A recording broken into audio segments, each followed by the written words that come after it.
every breath is really an opportunity to start Mhm. fresh. There's the spirituality too, right? Is that Yeah. the only constant is change, right? There are endless opportunities to readjust. And I want to add something in here about HSP is that really goes back to the science and the research, Mm. which is that as HSPs, while we might have had more trouble in childhood, and so we may have kind of struggled, HSPs actually do really, really, really well in therapy. We do really, really well when we Mhm. take course corrective measures. It's part of, I think, our deep processing. It's our ability to reflect and really go internal.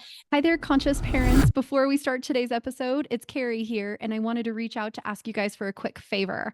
As a follower of our show, we would love for you to give us a 5-star rating and leave us a review. It can be just a few words, that's it. And it really goes a long way with us, with the podcasting community on Apple or Spotify. So thanks so much for tuning in. And I'm so excited for you to hear today's message. Happy listening. Hi there, and welcome back. I'm Carrie, and I'm here with a very special guest today. We have Melissa Schwartz here today, and she specializes in highly sensitive people, which I love. That is a huge part of our lives. Everybody in our house is sensitive. My husband and I, we're always checking with each other, like, how you doing today? How are you feeling? And we're just a big ball of loving energy in our house. So, Melissa, thank you so much for being here with us. Thanks for having me, Carrie. Happy to be here with you. Yes, and I love that your main jam and bread and butter is highly sensitive people. I feel like this is become such a popular area and we're learning so much about kids and adults and are kids a big piece of the puzzle for you or a primary focus? Yeah, so primarily I work with parents and their children, although I also do work with highly sensitive adults. Mhm. But for me, it's all sort of one big basket because most of us that are highly sensitive adults didn't really get what we needed in childhood. And so a lot of us are kind of struggling as adults to regulate our emotions and set healthy boundaries and not be people pleasers, not absorb the energy of other people around us. And Mhm. so I love helping adults with it, but I also really love helping kids to grow up into adults who don't need my work in adulthood. Sometimes I Yeah. joke that I want to raise a generation of kids who don't have to go to therapy, which isn't really possible, but it's kind of a lofty goal that because my belief is really that when sensitive kids get their needs met in a really authentic, um, like holistic way in childhood, then they Mm. grow up as adults who are just sort of confidently walking through life. They don't have the same challenges that most of us as sensitive adults have because when we were growing up, people didn't know about high sensitivity. So they did their Mm. best with us, but now we just know more. So I love helping parents and adults and children and anyone anywhere along that spectrum. Yeah, I love Yeah. it. And I have met so many adults that have come up to me recently. I just did a speaking event last weekend with adults, and there were so many people, grandparents ages and parents ages, coming up and saying, "This is amazing. We needed this 2 eras ago, 1 era ago." And I'm so happy that we know this for our kids now. So I can imagine when these kids grow up, what they're going to be like in their generation. That's my hope is that they are just more well adjusted and more able to handle life and all of the complexities and intensities. You know, the world is also a lot more intense and overstimulating than it was when I grew up. Mm. And so Yeah. sensitive kids today are kind of dealing with a more challenging world, even though their parents might be more equipped to be able to help them.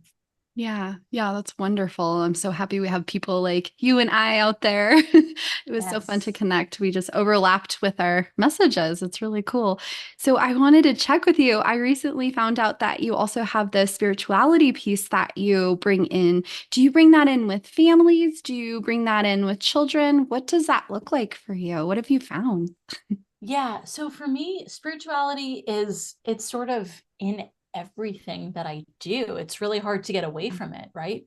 Yeah. And I also have this belief that a lot of sensitive people struggle because they don't have spirituality in their life, because they feel like they're doing things on their own. They might not feel connected to a bigger experience than their own individual perspective. And so I think I just sort of infuse spirituality into everything, even if it's not deliberate or intentional. It's sort of like the background for all of the work that I do, especially when I work with parents. I always say to parents when I start working with them, again, it's my belief that parents and children choose each other to have a life experience. And so when parents come to me and they are really distraught and kind of hysterical that their children are struggling or behaving in ways that are really concerning or challenging, what I remind them is the two of you chose this from a non-physical perspective so that you could have your growth, they could have their growth, and you haven't messed up and you haven't gone wrong and you're not the wrong parent for them, and you didn't take on too much. Because a lot of times parents of intense sensitive kids feel like this was a bad choice. I'm not equipped for this, right? Because it can feel so overwhelming, especially when you're dealing with a child who's really strong-willed or pushes back a lot or just has huge breakdowns and tantrums and can't really get through a day managing their emotions. And so I like to talk about the spiritual journey between parent and child, because that is, from my perspective, what the work I do is really about. It's not just about changing a child's behavior. It's about helping parents grow into who they really wanted to be when they decided to have this child. And it's also about helping this parent and child grow together so that in adulthood, they have a really beautiful relationship. I actually came to do this work because of my mom. My mom and I wrote a book together. We've been coaching, we share a practice for over 15 years now. And so it's not just what I believe for my clients, it's what I've seen in my own life. My mom and I have a really beautiful, unique, loving, healed relationship that came from this kind of core belief that we showed up for each other to catalyze growth and to heal wounds and to expand who we are into these best versions of ourselves. So it really is infused into every aspect of the work that I do. Yes, I love that so much. My mom and I also grew up together. My mom was a single mom for a little while, and just that spiritual piece really helped us. So I love that. It's beautiful, and I love that you guys work together. That's so wonderful. What a neat connection. Yeah. I love you mentioned. I feel like as a parent of highly sensitive kids and not knowing that when I first started and trying to fit into this box of perfect parenting or all of the parenting books that you read, because you're not given the highly sensitive child when you're pregnant. You're not given these different pieces of hear your heart. And is there any pieces that you would share with parents about intuition or reading parenting books? What would you say for a parent as they're going through this? Yeah. So this might be a little bit of a controversial perspective, but I actually think a lot of parenting books are not for parents of highly sensitive children. And I'd love to use a metaphor of talking about highly sensitive people and kids, sort of like a Porsche, and the non-highly sensitive ones like a Prius. And I actually wrote a children's book based on this metaphor. We didn't use a Porsche and a Prius because I didn't want to get sued, but we used a race car and a van as our differentiating Oh vehicles. my But the gosh. idea is that highly sensitive people are more high maintenance. We are more high needs. We are more demanding in the way that we need to be serviced, right? We need the same things as a Porsche that we would need as a Prius, but we need them more nuanced. We need gasoline, but we might need the premium gasoline. We need an oil change, but we might need an oil change every 2,000 miles instead of every 5,000 miles. We want our car to be clean and shiny and look pristine. We care about those kind of things. And most parenting books are written for Priuses. And so when you have a highly sensitive child, and you're reading the wrong manual to understand your child's needs, you're going to feel frustrated. You're going to feel like something's wrong with my child, that this manual isn't working. And so that's why I'm saying it's a little controversial, because most parenting stuff is not for parents of highly sensitive children. If you have two children that are hardwired differently, which was me and my brother, by the way, which is really how my mom and I came to this work. My older brother is like a Prius, and I am a Porsche with all the bells and whistles, every souped up option on the planet, right? And both of my parents were educators. My mom was actually an early childhood educator. And so when my brother was born, everything worked with him, all of the traditional wisdom. But when I was born, nothing worked with me. And so her belief was something must be wrong with this child because what I'm doing isn't working and it worked over here. And I think a lot of parents of sensitive kids feel that way. They try the traditional wisdom, they try timeouts, they try taking things away, they try, maybe yelling or getting stern or listen to me. They might even try like spanking or, these kind of traditional approaches that work with a lot of kids, but they don't work with sensitive kids because our needs are broader and more nuanced. And so we need child specific strategies that are for the highly sensitive child, which is why I focus in this area. There are actually, we didn't really talk about the statistic, but it's thought that somewhere between 20 and 30% of the population is highly sensitive, which is like a quarter to a third of the population. There are a lot of highly sensitive children. And I also think a lot of them are being diagnosed with other things. So they're being given, sort of diagnostic labels and parents are using traditional stuff with them and that's not working.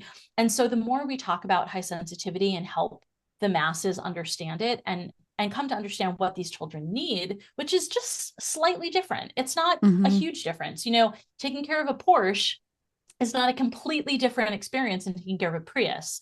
It's just a little more specific, a little more maintenance, a little more frequency in terms of taking care of it, right? It's the same concepts. It's just upped a little bit. And so that's why most traditional parenting stuff just doesn't work for sensitive kids.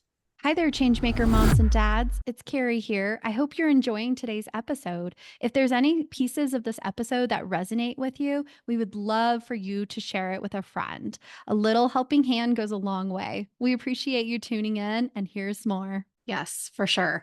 I was just speaking with somebody recently from the UK, and she was asking for ideas of places to go. And one of the things that really helped us was an OT that specialized in somatic therapy and really knew the sensory system. So I was telling her those two pieces in an OT, if you can find that, are really helpful.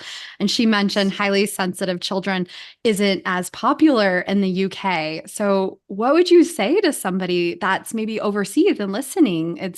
I know it's a little bit trickier. Yeah. So the beauty of the world that we're living in now is that so much is available online. And so there are lots of summits and conferences for parents of highly sensitive children. I speak in a lot of them.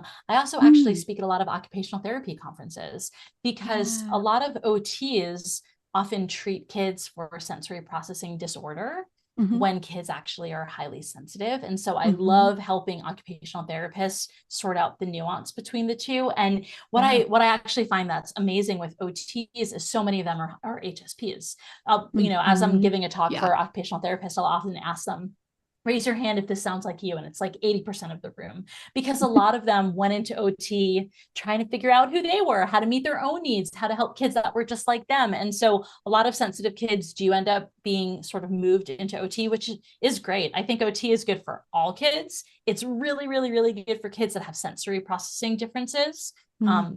Some highly sensitive kids do really well in OT too. But for parents who are looking for resources, get online, do a search around high sensitivity. There are so many free resources online. And there are other coaches like me. I'm certainly not the only expert in the field, working with parents of highly sensitive children, but there are a lot of coaches now who work online who can support and provide one-on-one support or offer courses and things like that. Yeah, I love that. And when I was raising my kids, they were both HSP. So I did not ever have I don't remember, the Prius. I did not ever have a Prius. I did not get that route, which we weren't sure if we were going to have a second kiddo because it was hard at times. And we didn't know how to help our Porsche, but having the two HSP kids, it's helpful for me because I know, hey, your brother went through this and it was a phase and we could help him through it. And I know this is possibly a phase for you that you will be able to learn how to go with it and you will adjust to this and we can teach you tools too. So it was kind of nice to know, but I can't imagine going from a Prius and then jumping into the Porsche. It would be a little different and for sure. Some parents have the other experience, right? Where they have a really intense high needs baby and then they get a really easygoing one. But a lot of families that I work with, what I find is either they're one off, they have one and it's more than enough, or they had a really easy one and then the second one came along and they're like, what is going on here? This is so different from the first one. And so they, I think it's normal and natural to think something's wrong, right? Because as parents, we want the best for them. And so we worry if something seems amiss or like it's not typical. But once we come to understand what's typical for high sensitivity, then we can kind of relax a little bit more because we know that this is them adjusting to life in a physical body, into a world that feels overstimulating for them right from the very beginning, and helping them learn how to manage their emotions from an early age and setting them up for success. But it does really take a more refined approach. And here's the other piece, Carrie, is fortunately, high sensitivity is a genetic temperament trait. So typically at least one parent is highly sensitive. It sounds like in your home, both of you are highly sensitive. Yeah. And so when a parent is highly sensitive, they usually have an understanding of what's going on for their child. I've actually found it's really interesting in my practice. I work with a lot of families of adopted children, because what tends to happen is when two parents are not highly sensitive and they adopt a child who's not biologically theirs, who is highly sensitive, there can be a really big learning curve to understanding what's going on. And they might think it's like adoption trauma or something else that's going on for this child, when in fact they're highly sensitive, and neither parent can really put themselves into the experience of the child. But in a family with biological children, it tends to be that at least one parent themselves is highly sensitive. And so there's usually an easier understanding of what's going on, because as a child, we experience some of that. And as an adult, we still experience some of it. And so we can usually really relate to them. Yeah. Do you have any tips? So if we are a highly sensitive parent, and sometimes like this week I'm on my own, my husband is working, he had to take a work trip. And so, so you're just trying to hold it together to make it through the 3 days without having my backup. Do you have any tips for the highly sensitive parent raising the two highly sensitive kids? Yes. Yeah, I love your question. So especially because both of your kids are highly sensitive, and I'm sorry, just remind me how old your kids are. They're school age, Sure. right? I have a 9-year-old son and a 6-year-old daughter. Got it. So they're really like a beautiful age for you to model for them some of these strategies to take care of themselves. So my suggestion would be, we're in the summer right now and they're probably in camp for the day. I would think, is that where They are get to go to golf this morning. They're really living it up with grandpa right now. Cool. Okay, great. So they're at grandpa camp this morning, which is even more fun. So when they get back, I would probably say something to them like, ooh, so tell me about what was fun. What was the most exciting part about what happened? Give them a little bit of time to process. You might even ask them if either of them look a little downtrodden, like, is anything funky happen while you were out, anything that didn't feel great, and let them kind of vent a little bit. And then I would say to them something like, oh, so while you were out, I was really busy. I was working and I did an interview and I had all these things going on, and I'm feeling really full. How about if we all take a little bit of a break just to decompress from what we had going on? What feels like it would work best for you? Do you want to sit in the same room with me and read? Should we put on some quiet music? Do you want to do some yoga and stretching? Should we go outside and take a walk? Offer them a couple of options that would feel good to you and see if they want to join you in any of them. And that way, essentially what you're doing is you're modeling for them that after a really stimulating up kind of experience, now we want to give ourselves a little bit of downtime to rest and recuperate, to process anything that came up for us during that experience, and to prepare for whatever it is that's coming next. I love that. I love that so much, modeling it. And I've been definitely trying to use it like, oh, mom's feeling a little overstimulated. She's going to put her headphones in while she washes dishes right now. Perfect. Yep. Things like that too. I think that's the key, because so many parents that I've worked with over the years who are sensitive try to protect their children from their emotions. They think that hiding their dysregulation from their kids is doing their kids a service. And I'm often reminding them like, no. You want it in an age appropriate way to let them know what's going on. At 6 and 9, your kids are absolutely old enough to hear you say, I'm feeling really flustered with everything I have to do in the kitchen before I can start preparing dinner. So Yeah. I'm going to ask for 15 minutes of alone time while I tidy up and prepare and get things going. And then if you want to come in and help me, you can. Or if you want to sit in here quietly with me, that would be okay. But now is really not a time for me to have conversation because my brain is already feeling really overwhelmed with all the things I'm thinking about. It is absolutely appropriate and it's beneficial when you Yeah. can model that for them, because Yeah. most of us kind of hold it in. We don't want them to know it. And then we either explode or we Mhm. implode, and they don't really understand what's happening. But when we walk them through, it's almost like we become an inner monologue for them in a way, so that Mhm. they can learn how to process what they're feeling in this Yeah. appropriate language and have these really appropriate strategies to deal with the intensity of whatever they're feeling. Right. I love that. That's so appropriate. And definitely as they get older, it's easier to chat with them about it. I even did it Yes. when they were two, like, oh, mom's having a hard time. Let me have a breath. Let me take a deep breath. Breathe with me. Things like that. Yeah, for sure. Yeah, yeah. Because they learn um, from what we do. They don't learn from what we say to them, and a yeah. lot of times when kids are struggling to have these coping skills, again, this is a spirituality piece. I'll say to a parent, Mhm. so what do you do with your anger? What do you do with your frustration? Yeah. And parents might say like, oh, well, I have some ice cream or I Mhm.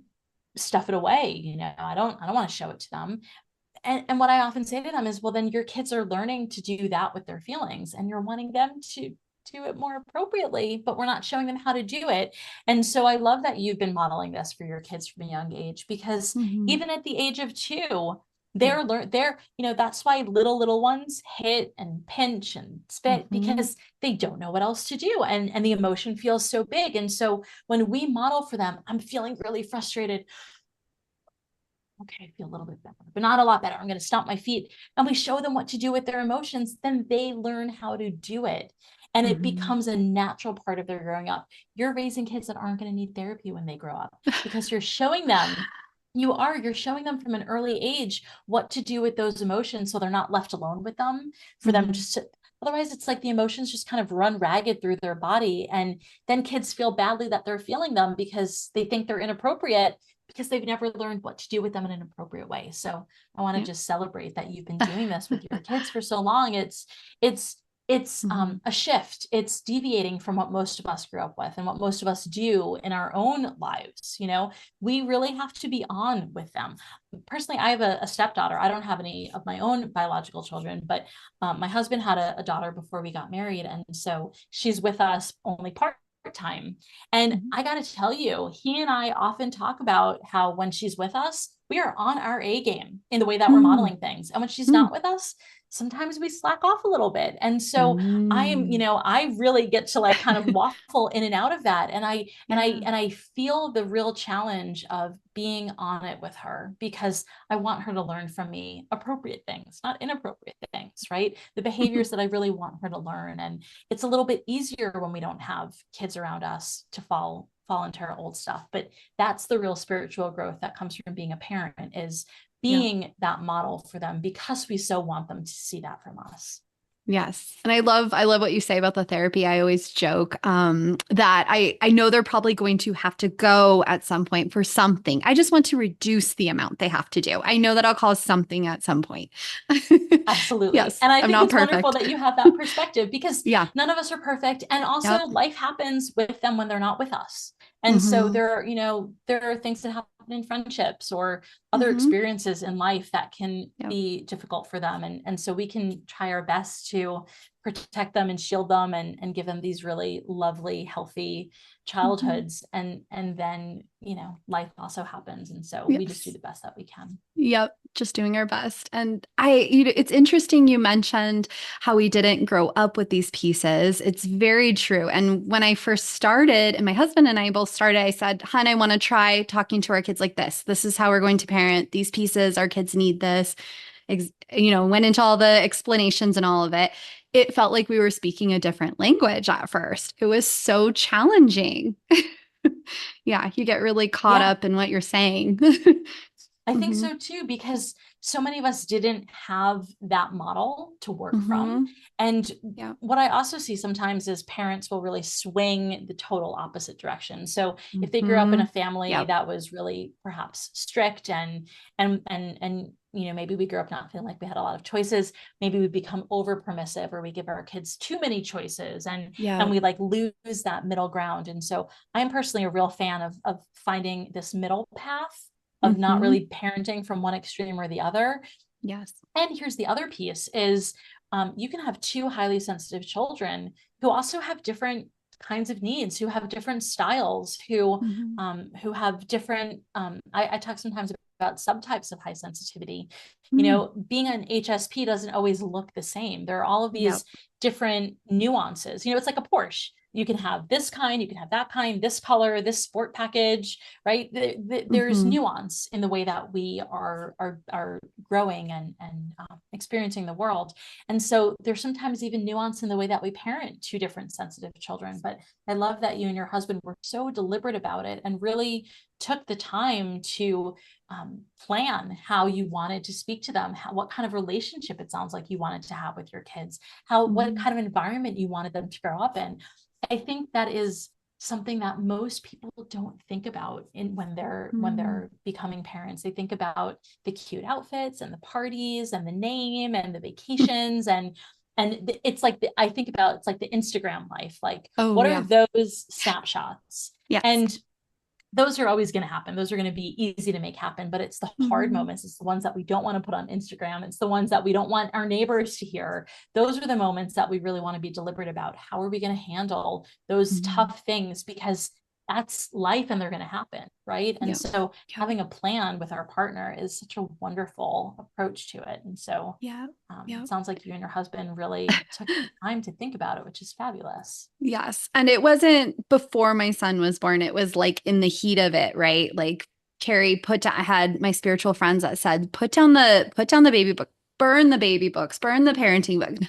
It's not for you. Listen, you know what your son needs. You know how to connect with him. And so we kind of had like this reassessment of ourselves, which was really nice. When we had our daughter, we had already changed everything. So I didn't have the picture perfect baby shower like I did the first time. I had a mother's blessing where I had all the moms Oh, come together and give me nice. all of these powerful ideas and pieces of like, you're gonna get through this and you're gonna do awesome, and just these empowering ideas, and this necklace that I wore, which was so beautiful because my daughter ended up coming a month early.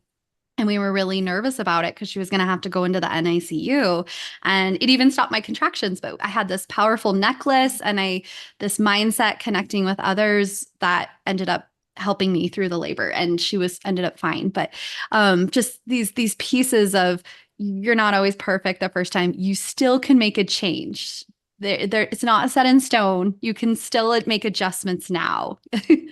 Yes. Yes, and I think we can always make adjustments as sensitive Mm-hmm. people. A lot of times I hear from a lot of sensitive adults like, well, this is who I am and life has been really hard and I had this trauma or this terrible Mm-hmm. relationship and so here's where I am. We can always readjust. We can always course correct. We can Yeah. always start anew. I mean, every day, every moment, every breath is really an opportunity to start Mm-hmm. fresh. There's the spirituality too, right? Is that Yeah. the only constant is change, right? There are endless opportunities to readjust. And I want to add something in here about HSP is that really goes back to the science and the research, which is that as HSPs, while we might have had more trouble in childhood, and so we may have kind of struggled, HSPs actually do really, really, really well in therapy. We do really, really well when we Mm-hmm. take course corrective measures. It's part of, I think, our deep processing. It's our ability to reflect and really go internal. And so if you're an HSP who's feeling like you messed up, whether it's with your children or yourself, be gentle on yourself. Mm. Shift your inner talk and get clear about what it is that you're wanting, because you can always readjust the direction that you're going in. If you just yelled at your child or you had a really hard moment, go in and apologize. I had to do that Yeah. last week. I snapped at my stepdaughter over something and I felt really bad about it. And it took me a little while to really sit with myself and get clear about what happened and why was it so triggering for me. And I went into her and I said, sweetie, I want to say something. I'm sorry for snapping at you. Here's what Mhm. happened for me. And I Yeah. really want to apologize. And I want you to know that you weren't responsible. It was what was going on. And we had this really beautiful talk. And she's like, it's okay, no problem. She's even at 11, so forgiving, kids are so forgiving. They Yeah. want to have a loving relationship with us. Yeah. So sometimes it's like our own inner child too that we're fighting with, right? It's like our Mhm. own, Yeah. it's like the little one in us that didn't get everything that they needed, who's kind of running the show in adulthood. So whether it's your own child, your own inner child, your own adult voice, getting still and turning internally and really getting clear about like, what is it that I'm needing here? It's a Yeah. gift. It's a gift for yourself. There's always an opportunity to try it again. Yes, yes. And I love how you're talking. Also, you had kind of alluded to the superpower pieces of HSP because I feel like we might also see terms of negativity with HSP. It's not often accepted by society or people in society. The workplace can be really hard, I'm sure, for a lot of HSP people. What would you say your superpower is, Melissa? So I would say that for me, being an empath Hmm. has sort of turned into a superpower because a lot of people who are empaths really struggle with it. And I know that I did when I was younger. I couldn't really sort out what was mine and what was someone else's. But in the work that I do, being able to feel into the experience of somebody Mhm. else Yep. and really kind of tap into what's going on for them Yeah. has just really elevated my ability to support people. And so I want to say that I don't always love using the term superpower Yep. because it almost seems like we're better There's or an elite piece to it. yeah, I've been trying to think in my mind of a way to rephrase superpower. 'Cause I'm I trying know. to And empower my kids with it. yes, So I'm trying to, there's a balance. I'm trying to figure it out. yes. And I love the idea of empowering, right? Because Hmm. I think that even a Prius has empowerment, right? Even though Sure. it's sort of like lower performance, part of its empowerment is it's kind of low needs and it doesn't Hmm. ask a whole It's lot and it easy. still functions really well. It's easy, but being easy isn't necessarily a superpower, right? Hmm. It's like it's just part of who they are. I think with HSPs, what's really important is to see who we are as being neutral, because when we're struggling in an aspect of our sensitivity, it doesn't mean that we're lacking a superpower. It just means that Hmm. maybe we're lacking some tools, or we're really overwhelmed, or life has been challenging lately, or we're experiencing a major transition. And so when we're feeling like we're in our superpower, it's really, I think, more about feeling like we're owning that aspect of ourselves, we're Hmm. utilizing it to its highest benefit, we're integrating it into our life in a way that it's really feeling useful and powerful. And so I think the other piece to always keep in mind is that as HSPs, there's I believe, a biological reason that we make up a third of the population. If everybody was highly sensitive, it wouldn't be highly sensitive. It would just be, this is who everybody is. It's like how Hmm. the whole herd is functioning. And if there were fewer of us, then we probably wouldn't have enough of an impact. There wouldn't be enough of our kind of collectiveness in the population to have an impact. So I like to think that we are exactly right. We are showing up in the right numbers.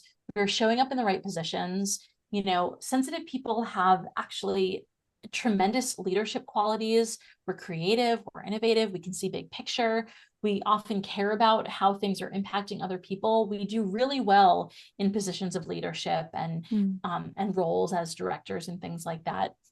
And so if you're an HSP listening to this and you're struggling in your workplace or even in your family or your community, for all of these different places where we can be leaders, I think the real key is to step back and say, what about this isn't working for me? Where in this situation am I feeling like I'm not able to show up as the highest and best version of myself? What's keeping me from doing that? And sometimes there are some wounds that are in the way or some trauma that we haven't worked out, or we're working with people that don't really honor who we are, or we're working in a particular system or a particular role that isn't really honoring our sensitivities. Sometimes I meet HSPs who are nurses and doctors, and I think, whoa, I could never do that. That is not for me. Yeah.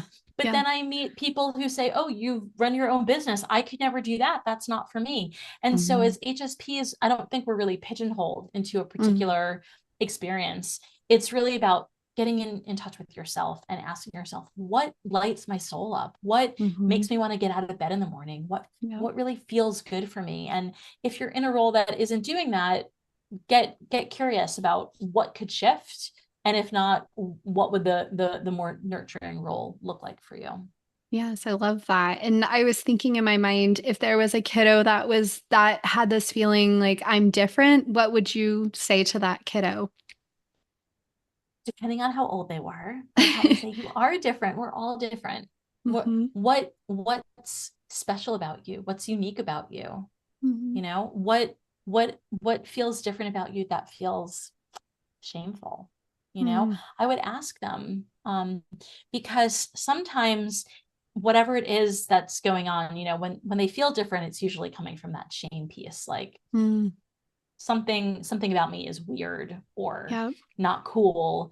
And maybe they just haven't learned how to utilize it yet. Or maybe there's a way that we can help them turn it into feeling like more of an empowerment than like an Achilles heel for them. And a lot of times kids don't want to talk about that stuff because it's embarrassing, or just like adults don't want to talk about that stuff. That's why we don't put the hard things on Instagram, right? We just want to talk about the stuff that feels good and easy. And so, depending on the age of the kid, if they were really young, I would keep my language really, really simple. But with kids around the ages of your son and daughter, I would say to them, like, what feels different and weird, or what feels different and embarrassing, or what feels different that you wish you could change. I keep a magic wand on my desk because I use it when I work with kids. And so I would say to them, if I could wave a magic wand and make it be different, what would we make different? And what would it look like instead?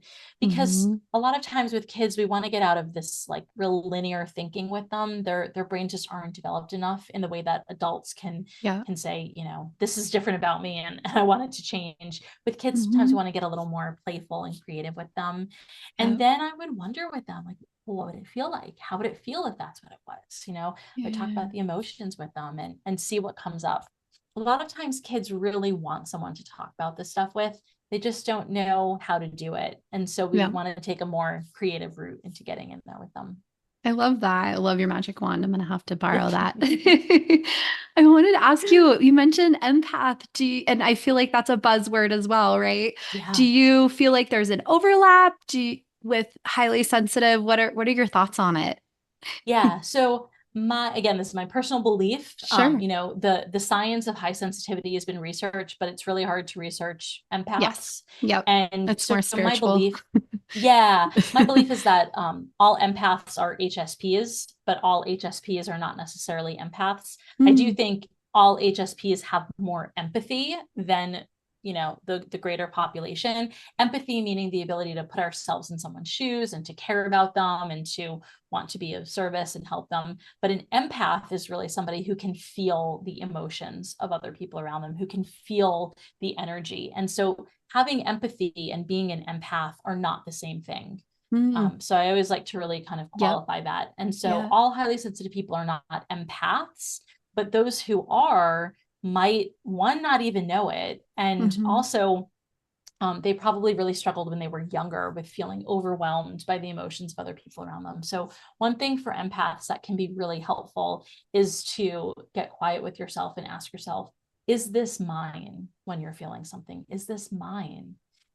Because often we'll say, no, actually, maybe it's not mine. Maybe it's my husband's, maybe it's my daughter's, maybe it's my coworkers, maybe it's my mom's, but we just tend to absorb and pick up. And so what's ours is sort of like running way in the background. And so I really like to help empaths learn how to differentiate between what's theirs and other people's, how to clear their own energetic fields, how to protect their energy so that they can go walk through Costco and not feel bombarded by everybody that's around them. That can happen for a lot of us. I love that. And I've actually talked to my son, my 9-year-old son, about it because he mentioned something about helping people with their energy and such. And so we discuss that and we use sometimes, is this your energy or is this somebody else's energy that you're feeling? So Nice. I think even with Nice. kids, yeah, you can use it with the 9-year-old. Absolutely. Well, it's been such a pleasure chatting with you today, Melissa. I would love to let our listeners know where they can find you. Yeah, thanks, Carrie. It's so lovely chatting with you too. Thank you so Yeah. much. Listeners can find me at melissaschwartz.com or leadingedgeparenting.com, which is the business that my mom and I run together.